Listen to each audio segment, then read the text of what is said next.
Tonight is Halloween for me. I meant to have this video up tonight, but yeah. May the Devil Take You To, TOO, is the new Indonesian horror movie that Shudder just put on their service as the climax to their 61 Days of Halloween. And this tale centers on Alfie. She is a street smart young woman who survived a somewhat famous account of facing off with demons, spirits, ghouls, and the undead. That incident was from the first movie. Yes, this is a sequel. So this would be more accurately titled May the Devil Take You Part 2. But using TOO 2 is a much cuter and a much more American way to do things, I suppose. And might actually help people decide to try it out if they haven't seen Part 1 because they won't know any better. But luckily, you don't need to see Part 1 to completely understand this one. This one starts as a whole new story about a foster home where the patriarch of the foster home was abusing and molesting the foster children. The children eventually rose up against the father and burned him alive. We pick up with him years later. That foster father is now haunting these children in their early adult years. Where Alfie from part 1 comes into play is they come up with the idea of abducting her and taking her to the old foster home in order to confront and fight this haunting or curse. So to back up just a little bit, the first movie is at its core a Faust tale. A man sells his soul for riches. He ends up leaving his old family for a new one, maybe even 2 new families at some point, and has more kids with with at least one other family. Alfie is his child from the first marriage. And craziness breaks loose for everybody in that family when the father's soul is due to be collected. Alfie is the survivor of all that, and her story was in a lot of the papers, a lot of the local and national papers. Personally, watching Indonesian horror, there is a lot more credibility to somebody even just saying that they've seen a ghost. And it's very easy to just Google and see that there's a lot of superstition and folklore very ingrained in the culture. So the foster kids plan to kidnap Alfie to fight the evil seems goofy, but it actually does track. They're taking her to this house some 10 years after the incident, and it's still basically abandoned. Like, there's still some police tape in there. And even that still tracks. Seeing other Indonesian horror, like, let's say, Impedagor. No one wants to move in or buy an even suspected haunted property, particularly in rural areas where there's little to no cell reception, basically lawless aside from maybe village law if you're in one. Where May the Devil Take You series differs from some of the other Indonesian horror is this is not rooted so much in literal folklore or local legends. This is unapologetically inspired by Sam Raimi, The Evil Dead, and Drag Me to Hell. Like a cross between Evil Dead 1 and 2, leaning a lot more towards 1, or even leaning between 1 and Drag Me to Hell.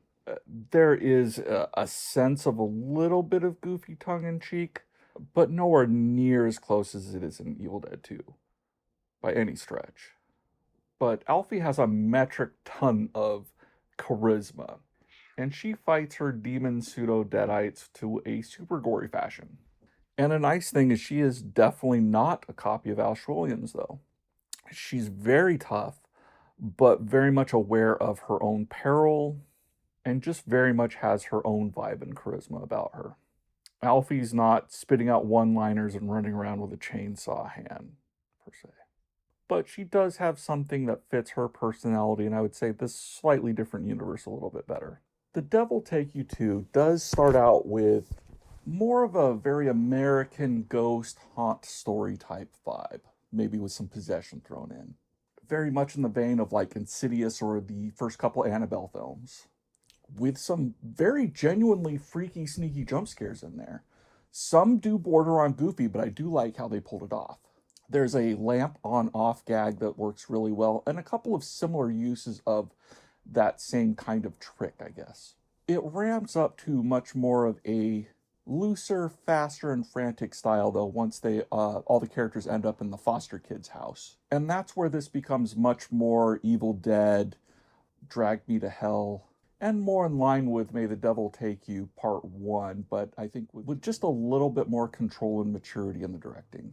There is just so much kinetic energy in the directing, the camera shots, the gore, just kind of a fun factor to it, I guess. These movies, much like the Raimi films, are a little lighter on the undead rules or how all the evil forces work, but uses that as a strength. That's what carries its creativity of like not knowing what's going to happen next or whatever the next crazy threat is. I enjoyed the first film in this quite a lot, but this is just a little bit more deliberate, a little bit less messy, but not by a lot. This director, and I just have to read his name here, Timo Tjahjanto. Timo Tjahjanto? I'm sure I'm messing that up. He is expanding his own style here. This is more than just copycatting Raimi. This series seems like it's going to always be somewhat of a love letter to Raimi, but just carving out a little bit of its own identity as well. There's more direct links in part one, like there's that film has its own version of the backwards tree filmed rape scene from Evil Dead. Just their own take on it. And May the Devil Take You 2 does seem to have some more remixed moments of Drag Me to Hell, but also used that to deepen its own lore. And there's other, I guess you would say, remixed moments of like Evil Dead 2 and Drag Me to Hell that they also use here to deepen its own lore.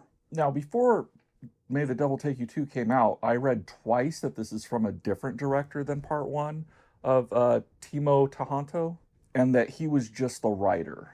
And I'm betting the Wikipedia page still says that as well. But IMDb and in this film, it does say that Timo did direct this himself again. So what was cool about this is I went into the film thinking, oh, I'm kind of liking this new director. This does seem more mature. I'm digging this a lot. And then going back and going like, oh, this is the same guy. He's just growing as a director. Now, that is a neat experience to be able to see that growth, thinking that it's somebody else completely. May the Devil Take You 2 is gooey, splattery, much like its inspirations. Practical effects are great. CGI is a little bit hit and miss. If enhancing practical effects like a ghoul's face, that's where it really excels. That stuff looks nice and creepy, but maybe some of like the CGI smoke doesn't look good. And there's a quick shot of like a mouth rip that I didn't think looked good, but then everything else having to do around just that one shot, like everything after, still looked good. There is some CGI fire too. That looks marginal. But I think CGI fire always looks marginal. I do prefer CGI fire to real fire in most cases because I don't want people to get hurt. So I do give a pass on that, but it can take you out of the moment. You're definitely getting better than sci-fi effects, which is at a minimum what I want. Cinematography and like color grading wise, it's great.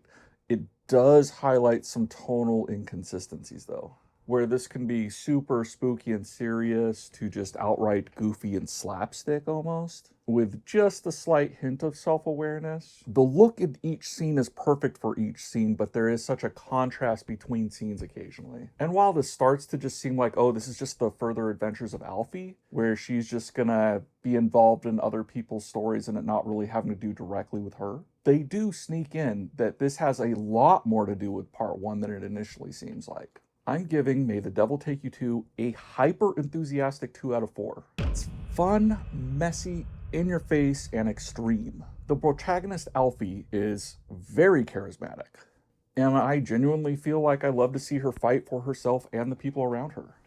There are some odd tonal shifts, and most of the characters are very forgettable, except for maybe Alfie, Gaddis, and Ayub.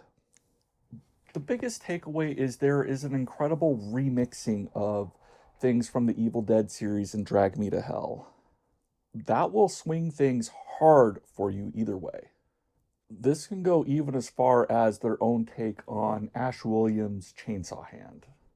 And you can see those thoughts a bit on like Rotten Tomatoes as well. It has a very high rating, but the people who do not like this do not like it with a passion because of how close it can be at times, because of its Raimi inspirations. My take is that that's one of the rewarding things. What it does use from these other pieces of art is done with love and with its own imagination on top of it. Part 2, at first, felt like Alfie versus Monster of the Week, but by the time you get to the end, it's much more realized, and I hope they continue this series for at least 2 more films. The first film is on Netflix as an original, which is generally a good sign if they didn't produce it themselves sometimes. Indonesian horror is on the rise and something I think more people should start taking a look at. Korea, of course, is the hot spot right now for international filmmaking and international horror, and they do deserve that. But I'm liking more and more stuff that's coming out of Indonesia, so I just feel like it's just going to get better and something to look at. With some of its own tropes that they may or may not be aware of. There's more of a casual poverty in an Indonesian film.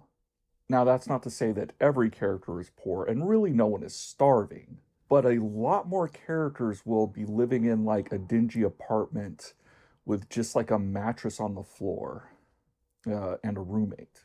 Or like exceedingly casual dialogue about thinking about going into sex work for money. And while this film is its own lore, a lot of the other Indonesian films have a lot more like local folklore, legends, superstitions, things like that. But hit like or subscribe if you feel like you got anything out of this. You know, you're not going to be inundated with a new video every day from me, that's for sure right now. Anyway, thanks for watching this piece.